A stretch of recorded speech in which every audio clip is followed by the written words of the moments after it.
Welcome to the next episode of Discipline, Desire, Dedication. My name is Dakota Lang, along with co-host Garrett Cotten. Today we're bringing on a past guest, the CEO of Performance Windows, Levi Henrie. So welcome, big dog. Thanks, man. How's your morning going? Oh, it's good. Yeah? Yeah, always good. Had a good breakfast, had a good lift here with you guys. So doing all the things today. Heck yeah. Well, I know last time... this is actually, your third time to be on the pod? I think so. Yeah. The first one was with you and Kyle. Yeah. We kind of dug into like the backstory of, how you started the company and all that. Today, we really want to dive into, the back end portion of things, especially running an org as big as what we have here. You know? So my first question I have for you, though, is... well, we can kind of start off maybe kind of go into some of the metrics of where performance is at for this year. Oh, yeah, we could do that. Yeah, you grow, and there's a lot of growing pains and new things that aren't even a consideration at a smaller size that kind of kick in, But and yeah. Year 7 right now? We started in 20. This is 26. Oh, still 6 years old. Yeah, we're going on the 7th year. Mm-hmm. Six and some months now. Yeah, man, we do 20 million a month now, as you guys know. Yep. If today goes a certain type of way, we'll do a record this month. Yeah. Even if not, though, pretty close. 100 million by June. That's right. 100 million on the year. I think it's 35 offices now. 36. There you go. Y'all know better than me. Yeah, because all 6 regionals have 6 offices, right? Yep. Mm-hmm. And we haven't done a count on reps in a while, but I think it's in the 500s. Yeah, I think it's over 500 in the main chat. I actually looked at that this morning. So. There you go. And what was the final number that we had at the company conference? Last year? This January? Yeah, January. It was 3 something. It was like 380. So damn near double, almost double, and we're only mid-year. Yep. A lot of that probably has to do with the amount of offices we've opened up in the first half of the year, Yeah. And it's funny, there's a science here that we've thought through, obviously, but I've found that you can split an office of, 20 people into 10 and 10, and then have each of those 10s get back to 20, easier than you can have a 20 grow into 40. Yeah. Right. Yeah, understand what I'm saying? In Denver, we kind of ran that problem where whenever it starts to, every chair is filled, it starts to get almost cancerous because you can't control everybody. That's when everybody's starting to hide in the shadows, stuff like that. So that's right. Yeah, I think the most I ever had in Austin was like 28 people going to hood. Yeah. And when it gets to that point, you can't run it right. Yeah, it's almost unmanageable. Yeah. You know what I mean? Just because so many people, you really have to rely on your other leadership in the office to help you. Well, we've seen it recently, I think, from your region, Dakota. Billy was in Albuquerque with Hayden, running a great office. And Billy splits off. We send him to Albuquerque. Now, it's not growth immediately. It's just, 2 halves of the team working in different places. But now Billy's team is growing. Yeah. Hayden's team had that initial dip because they were gone, but they've bounced back. Mm-hmm. The bounce back is actually the growth. Before that, we were just 2 halves of the team in different places. Yeah. Understand what I mean? Yeah. Nashville, Knoxville, same situation. That's right. Split the office. Split half the closer room and some of the bulk of the knockers. And then at both offices still maintain $1 million. Yes. Yeah. So, doing great. But yeah, man, it's been a wild year. As you guys know, we're opening 3 or in a couple cases, even 4 offices a month through the spring. So it's been a challenge to stay on top, make sure everybody gets office spaces, all the print materials, install. If it's an office where we got to have a warehouse, and then just all the things that go with first day, first week, get the market owner set up to be able to do ops. So they step into a position where there's ops. Make sure that you guys are in communion with them. So I feel like I've gotten a good system as a regional opening up a new office. And there's probably stuff that I don't even deal with behind the scenes, like with James, like figuring out office location, making sure that, we got everything that needs to start the office. But I feel like I've gotten a good routine of as soon as we get in an office, within a week, we're live. Office feels established. and Alex too, giving them some HubSpot orientation, fixing all the permissions and everything. Yeah, there's a lot.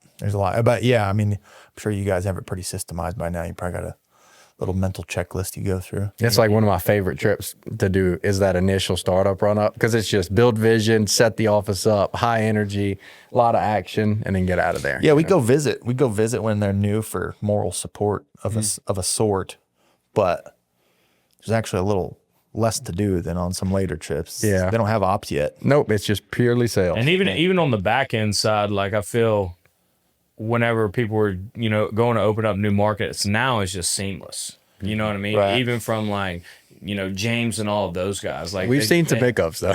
Yeah, couple installers. hiccups, but Installers are always ready. James and Mike get all the licensing going in advance.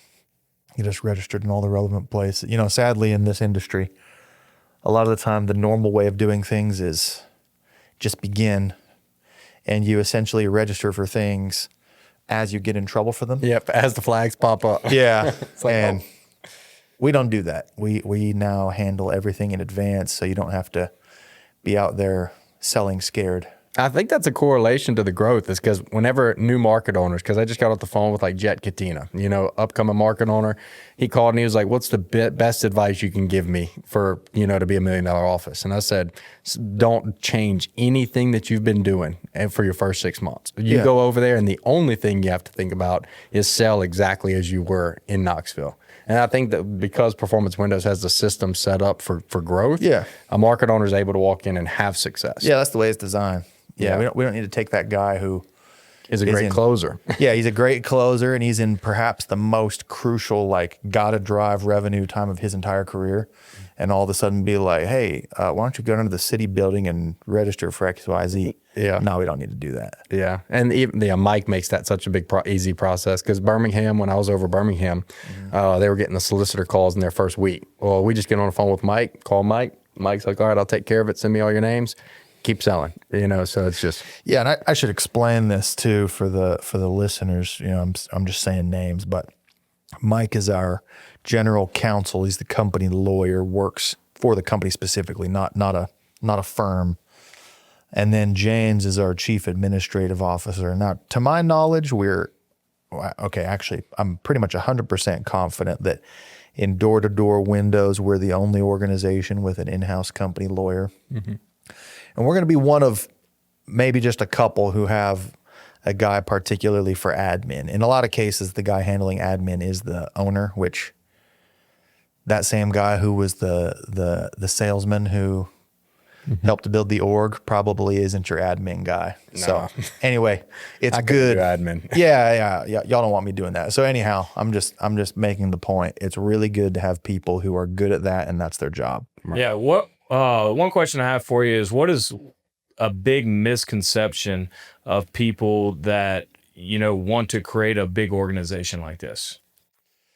They look at the 2 or 3 things that are very obvious in front of your face every day that you see happening, like sales and managing some installers, and they think that that's what it is. So, wow, I can do that. It's like, sure. I'm sure to some extent you can do that. Mm-hmm. Do you know how to not accidentally go to jail? Yeah. Though, are you certain about that one? Or, I'm being a little dramatic with the jail part, but do you know how to not accidentally get banned from a certain state, be getting audited all the time, be in mega hot water with, whatever state contractor board? I'm not going to name names, but we have a couple companies who were known to us who are operating in some of the gnarliest states in America without having done any of the legwork with the red tape. Yeah. And I wish them luck. Yeah. I mean, we see people's, leave Performance Windows to try to go start their own thing. Yeah. Do you see that as a compliment of people wanting to go start try to replicate what you've done here at Performance, or how do you perceive that? It's both. It's in a sense they're saying, wow, it's such a great business. I'd love to own one like it. But in another sense, it's a diss because they're saying there must not be any skill or any magic in what he does. Right. Yeah. So Yeah. I take it both ways. Well, I think that relates to us as well, because obviously we were both very good market owners, and then people see how we did things and they're like, they think it's just easy to replicate, but what they didn't see is the work that we put in behind the scenes, the behind the scenes work is where you actually are making the money and building the organization. Right. Yeah, it's kind of like, you guys now you're balling. You live a good life, make a good income, whatever. Somebody hits you with the must be nice. It's like, well, You don't know what I did. there's all kinds of things that made this way. I tell people all the time, because they're just not willing to sacrifice the same things, and part of it's almost an obsession. I feel like all of us are pretty obsessed with where this is going, That's right. and I think that's one of, in my opinion, from my perspective, I kind of look at it as like, because you're so dialed in all the time, like there's never a day to really catch you off. Is another reason that we stay so strong. It comes back to the owner of the company. Yeah, you don't want to let your people down. Yeah. I don't want to let your people down. It's one of the benefits of me and Kyle's partnership. I've thought about this over the years, because we know some people running some companies who it's just the one guy, and I think that if either me or Kyle was going to have a moment where we were going to be soft, somehow the other guy isn't, and whoever was going to be soft is like, no, I can't do that. Yeah. It's a good balance. And with one person, it's hard to, change your opinion about an individual. Like if you start to not like that one person, you pretty much made your mind up. Whereas like I could be like, oh, well, I don't like Kyle that much today, but Levi, we're still on the same vision. That's happened to me a few times where I'm like, well, I don't agree fully, but Levi, it made sense, or vice versa. It's happening. Kind of spreads the heat just a little bit. Yeah. Yeah. This is a question that I have right here to talk, and you actually talked about this a little bit at Door Con, right? What is the benefit of somebody staying with performance rather than going to start their own company? Well, shoot, most of that stuff that I've been talking about, man, is handled for you here. Let me make an analogy, okay? And I think the ADHD folks will particularly understand this one. Sometimes I have these days where I have 10 little things to do that are like 5 or 10 minute tasks each. Yeah. Now do that math. What's that? 100 minutes at most, an hour and a half of work. But it seems to me like it's all day. I would rather participate in some sort of sales activities for 5 hours than do an hour and a half of 10 distinct BS paperwork tasks.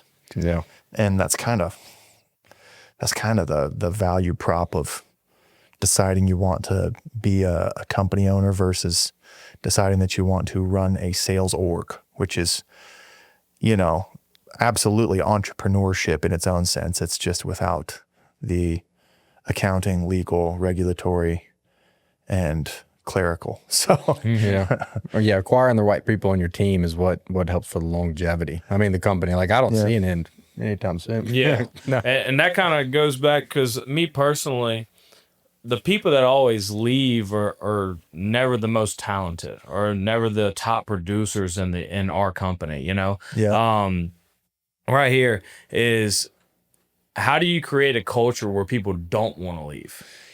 Yeah, to your point, what you were just saying, I remember once upon a time there was a certain guy who was leaving, and I was a little worried about pulling some rep here or there, whatever. And Kyle said something really interesting to me. He said, Levi, if that guy could hurt us, then he would have helped us. That's true. Yeah. And he hadn't helped us much when he was here. So, I don't think there's a single person that comes to mind that has left the company that has competed. Yeah, they leave from such overwhelming competence. Yeah. And that's why they leave. Nope, haven't seen that one.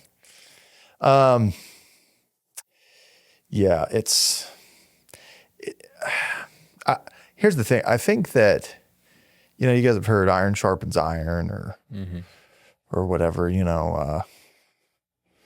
eagles fly with eagles, turkeys run on the ground, whatever you might say.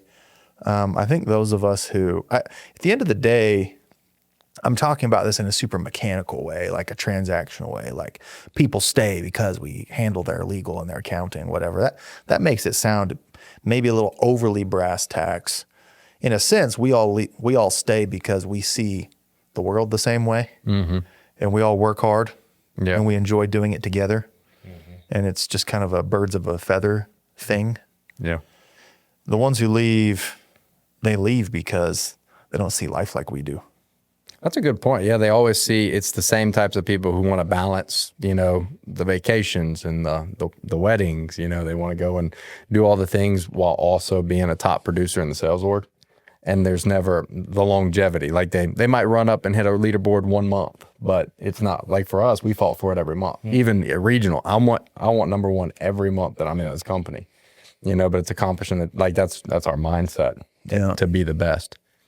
I have an analogy that makes sense in my head. I'm not sure how many other people's heads it might make sense in, but I always think about working in sales. You guys know how there's different types of conditioning, like running conditioning. Mm-hmm. You can be conditioned to sprint. Yeah. You can be conditioned to go run a marathon. Mm-hmm. But how would you define football conditioning? All around. It's kind of funny, right? Because you got to be able to use your body a whole bunch of different ways, sprint. But then what you want to be doing is still sprinting hard in the fourth quarter. Right. So is that endurance or is that sprint? I don't know. But anyway, that's kind of how I think of this window game, man. Mm-hmm. It's are you going to still be sprinting and also do it in the fourth quarter? Everyone who comes into this industry, no matter what their mental makeup is, the people with the worst mental makeup all have a 6-month just manic ADHD bender in them. They have one. They can go do something cool for 6 months. Yeah. But they don't all have the longevity to still be doing something cool after 2 years. Mm-hmm. Clip that, by the way. Yeah, something's in our mind, we're just built different. The mindset of it is there's no stopping. Yeah. But it's like the type of people we are. Well, I think it goes back to what we're talking about, the culture of the company. It's we have the culture in the company now where everybody, we always preach, hey, we're all going to the same place. It's just a matter of who wants to go with us, right? Yeah. And I think that's why now people don't want to leave.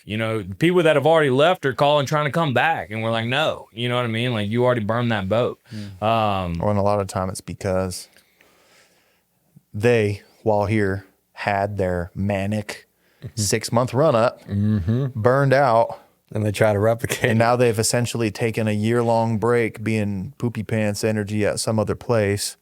And now they want to come back and try to run up again. It's I don't want you to run up again. I want you to come be consistent with me for 3 years. Yeah. Right. Yeah. Let's see here. Have you ever looked back and thought we could have done something differently to keep that person? I have.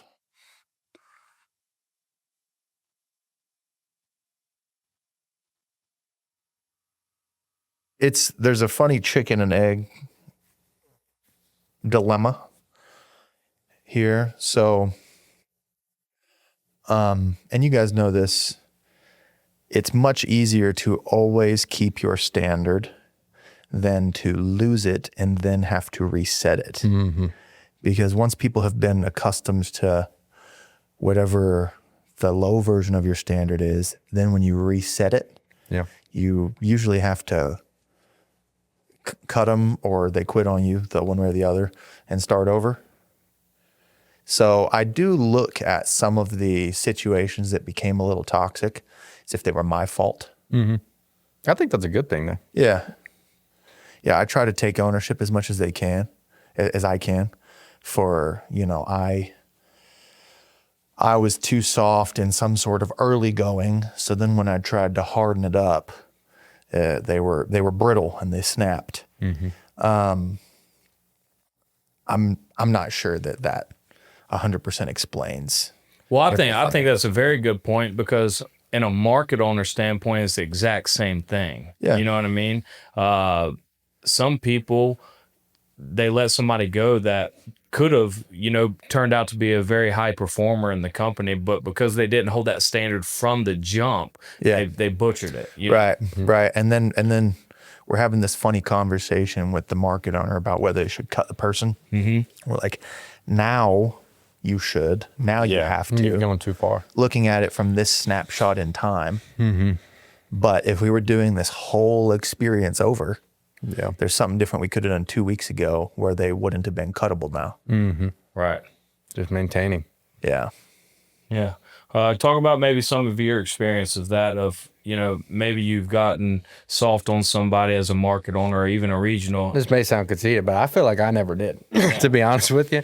I've seen more through my market owners at regional where they get comfortable. In my run up, I never had a slump month. My lowest month ever was 737. Yep. The lowest month, was 737, but it was because in 12 months, That was after I left. Yeah. And the first spinoff. But in 12 months, I had 6 spinoffs. So I held culture so high, but I've seen it in new market owners that the market owner will not be in field for 2 weeks. And then they want to come ring next because nobody's done 5 hours. And I'm like, well, they're not doing 5 hours. I like the restaurant They're analogy. accustomed to not doing 5 hours now. Exactly. Because nobody sees it. Now you got to break a habit. I always talk about like the fry cook. Like if there's no manager on shift and the fry cook drops the stuff on the ground, well, they're probably just go pick it up and drop it in the bag because there's no manager on shift. But a manager on shift just walking around the building, that person's going to do what needs to be done properly. So I tell them, I'm like, field work. I'm like, just pull up in field and say, hey, I was coming to make sure you're out here. As something as far as that has presence out there. That's it. But for me, I had people living in my house the entirety of my market owner. So I was so involved with the entry-level guys. Like I never really had a time where I let up on the culture to allow for those low people. The only time that I would say that I've ever experienced it was whenever we got up to 28 people, right? And you're still pushing a lot of revenue, but you got 22 knockers and you're like, okay, the 80-20 rule, I'm just trying to focus on my top performers, when in reality, I got 10 people over here that are only getting 3 sales a month. And I think those get hidden behind the shadows of a high revenue office. Yeah. And that's why we don't go that big anymore. You'll cut a lot of people. Yeah. That's usually the case. I have seen it get up to like 30 and then we'll split. And then after the split, we got to cut like 8 people that stayed back. Yeah. The problem is instead of being 1 or 2 low performers, now it's a block of low performers. They have their own little low performer subculture. Yeah. Right. And it gets dangerous because new people come in. You don't want to send them out with any of that group. Yeah. I have seen that before. But I think it's just all about, even when you have that big office, just making sure that you're holding that standard, your attention to detail, making sure you're in field doing what you're supposed to be doing. That's right. So, Yep. cool. Well, let's talk about we'll kind of wrap this up a little bit. Let's kind of talk about the future for the rest of the year, right? Yeah. Goals for the company and kind of what we're looking at. Final, 6 months left? Yeah. That's right. Left. That's right. Yeah, man. So, my goal, I want us to finish revenue-wise somewhere there between 230 and 250. You do lose some sales days in November and December, as we know, but we're also growing as a company throughout the year. So hopefully even a reduced sales day, November and December, it's kind of a big month. Yeah. I think today's standards. Yeah. Always growing head count, always growing offices. We're going to continue expanding. There's going to continue to be an opportunity for people. We're going to shore up some places that are currently lagging below the standard as well. And then, just kind of going back to the topic du jour today, we're going to continue building out that company infrastructure. As you guys know, the HubSpot integration's getting better every day. What we're doing with our knocking app and all the ways that create it, auto creates reports and dashboards and all that type of stuff. Yeah. The things that we're going to be able to do as a regional group and marketing group, senior leadership is going to be far enhanced past certain like manual type processes that we've done in the past. Yeah. The information that Alex has been giving us is like super helpful. Yeah. And the beautiful thing is, because he's always been able to get us cool stuff, but it used to take some doing. Now he's just hitting a button because the program does that. Yeah. Makes it easy for us to, I feel like with growth, like even in future positions, like holding regionals accountable and things like that's going to be so much easier because this is all built out. That's right. Every job. It's kind of like I talk about when I came through, it was harder to get to market owner. It took longer, things like that. Now people are doing it within 12 months. That's right. Yeah, multiple people. Yeah, it's like common. Yeah, like it's the people common. who hit market on it, it's like usually it's a 12 month sprint. Yep. Regional is going to be shorter terms, things like that. Just because of the growth. Yeah. That was kind of Infrastructure. Yeah. That was kind of one thing that, we really want to drive home here is like message to new people that are starting within the company, or maybe people that have been communicating with somebody that works here and just hasn't made the jump yet. On the fence type. What would be your message from a CEO standpoint to them? You know what I mean? Because let me go back. Because Kyle told us one time when we had that first podcast with y'all, right? I think we came in and it was like 30 million y'all were doing or whatever. Yeah. And Kyle said, he was like, a lot of people look at it from the outside and think you're hitting the dock, when in reality we're just hitting the open seas. That's right. And that's the way I look at it now. You know what I mean? Like, dude, we're just now getting started to where it's just the system's working, right? What is your message to people that are brand new and people that have not started yet? I agree with the sentiment. We are just getting started. There's still a wide open sea. There's lots of other ways to expand as well, other products and things like that. I guess what I would say is, if you're somebody whose friend has been here, or maybe not even, maybe you're kind of unknown to us, but you see people on social media, the people who have succeeded aren't different than you. Sometimes people think that successful salesman, sales manager archetype is like a different type of person than you. But anybody can do it. It's not really. Yeah. With the infrastructure and systems we've built out, it's for a person to be able to do as long as they work hard and follow it. Yeah, talent. I always tell market owners, don't fall in love with potential.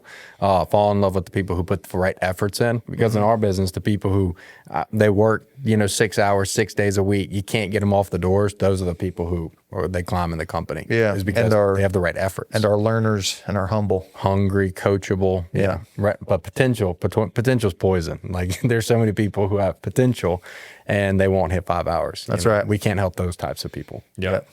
Cool. Well, we appreciate you coming on. Yeah. Talking. We'll have to do it again. I like the updates, and especially for all the listeners out there, a lot of them are with performance windows. So being able to be a part of our conversation and kind of see behind the scenes is super beneficial. For sure. Thanks for having me. So you got any last things you want to say? Yeah, ready to see the end of the year. Yeah. 250 million. Yeah, big things coming. A bunch of new market honors. So, hey, we appreciate all of you watching. Make sure to like and subscribe to all of our channels. If you're on podcast platform, make sure to rate and review. And we appreciate you, and we'll catch you guys next time. Peace out.